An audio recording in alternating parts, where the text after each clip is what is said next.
ஊரே அன்று இரவு விழித்து கிடந்தது. இருளின் அமைதியை போலீசாரின் பூட்ஸ் சத்தமும் ஆம்புலன்ஸின் சைரன் ஒளியும் கிழித்து போட்டது.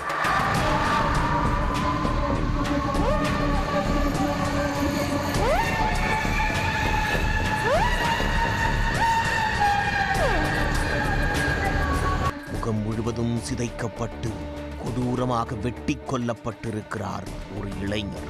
சடலத்தில் இருந்த அரிவாள் வெட்டுக்காயங்கள் பல வருட பகைவெறியை தாங்கி நின்றது. சடலத்தை கைப்பற்றிய போலீசார் உடற்கூராய்வுக்காக அனுப்பி வைத்துவிட்டு விசாரணையை தொடங்கியிருக்கிறார்கள். கொல்லப்பட்டவர் வினோத்குமார். மதுரை மாவட்டம் சமயநல்லூர் வைகை ரோடு பகுதியைச் சேர்ந்தவர். இவருக்கு திருமணமாகி மனைவி மற்றும் ஒரு பெண் குழந்தை உள்ளனர். ஆட்டோ ஓட்டுநரான வினோத்குமார் கடந்த சில வருடங்களாக கோவை, திருப்பூர் ஆகிய பகுதிகளில் ஆட்டோ ஓட்டி வந்துள்ளார். ஒரு மாதத்திற்கு முன்பு சொந்த ஊருக்கு வந்த வினோத்குமார் கட்டிட தொழிலாளியாக வேலை பார்த்து குடும்பத்தை நடத்தி வந்துள்ளார்.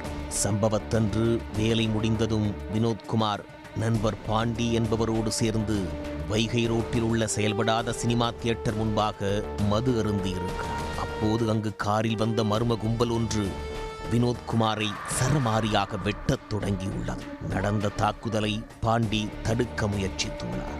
அவர் கையில் அரிவாள் வெட்டு விழுந்துள்ளது. அதோடு அந்த கொலைவெறி கும்பல் பாண்டியை மிரட்டி அனுப்பி வைத்துவிட்டு வினோத்குமாரின் தலையை குறிவைத்து வெறி தீர வெட்டி சிதைத்திருக்கிறார்.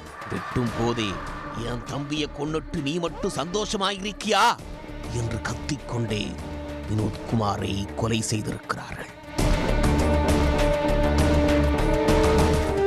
இந்த சம்பவம் தொடர்பாக வழக்கு பதிவு செய்த போலீசார் விசாரணையை தொடங்கிய போதுதான் 3 வருடங்களாக வினோத்குமாரின் காலை சுற்றி வந்த கொலை வழக்கு வெளிச்சத்திற்கு வந்தது. மதுரை அருகே உள்ள கோவில் பாப்பாக்குடியைச் சேர்ந்தவர் ரவி. 29 வயதான இவர் ஒரு ஆட்டோ ஓட்டுநர். வினோத்குமாருக்கும் அவரின் நண்பர் சூர்யாவுக்கும் ரவியோடு முன்விரோதம் இருந்துள்ளது. இந்த சூழலில் 2022ஆம் ஆண்டு ஊரில் நடந்த கபடி போட்டியில் ரவி கலந்து கொண்டுள்ளார். அப்போது அவர் அவுட்டானதை வைத்து சூர்யாவும் வினோத்குமாரும் கலாய்த்துள்ளனர். இதனால் ஆத்திரமடைந்த ரவி அவர்களை தட்டி கேட்டுள்ளார். அப்போது ஏற்பட்ட சண்டையில் சூர்யாவும் வினோத்குமாரும் நண்பர்களோடு சேர்ந்து ரவியை குத்தி கொலை செய்திருக்கிறார்கள்.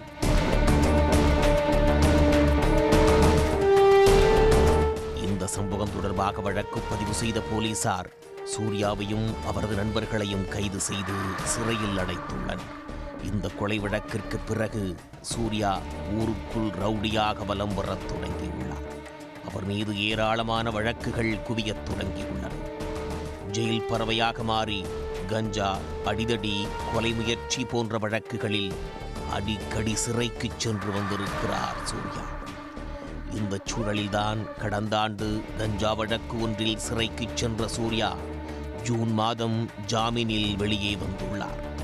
சுதந்திரமாக சுற்றித் திரிந்தவரை ஒரே வாரத்தில் வீட்டிற்குள் புகுந்த ஒரு கும்பல் கொடூரமாக வெட்டி கொன்றது. சூர்யா மீது ஏராளமான வழக்குகளும் பகையும் இருப்பதால் முன்விரோதத்தால் அவர் வெட்டி கொல்லப்பட்டிருக்கலாம் என்ற கோணத்தில் போலீசார் விசாரணையை தொடங்கியுள்ளனர். அதன் தொடர்ச்சியாக 5 பேர் கைது செய்யப்பட்டனர். அவர்களிடம் நடத்தப்பட்ட விசாரணையில்தான் சூர்யா கொலைக்கான திடுக்கிடும் தகவல்கள் தெரிய வந்திருக்கின்றன.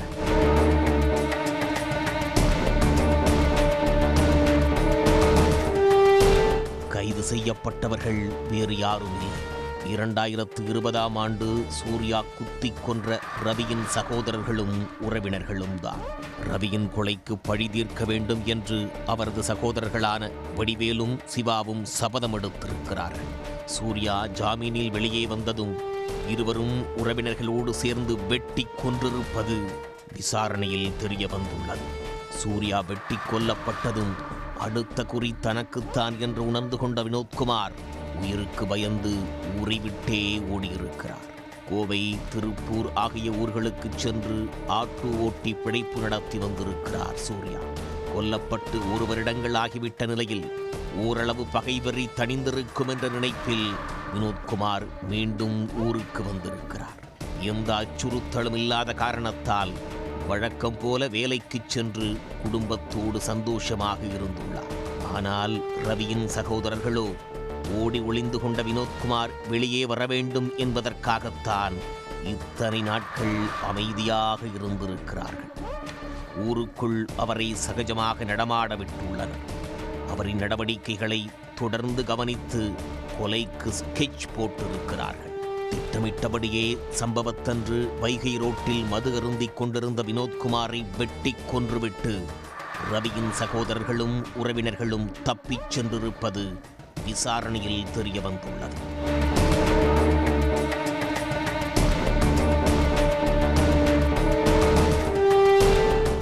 இந்த சம்பவம் தொடர்பாக வழக்கு பதிவு செய்த போலீசார் தலைமறைவான குற்றவாளிகளை தீவிரமாக தேடி வருகின்றனர். உடனுக்குடன் செய்திகளை தெரிந்து கொள்ள சன் நியூஸ் பெல் ஐகானை கிளிக் பண்ணுங்க.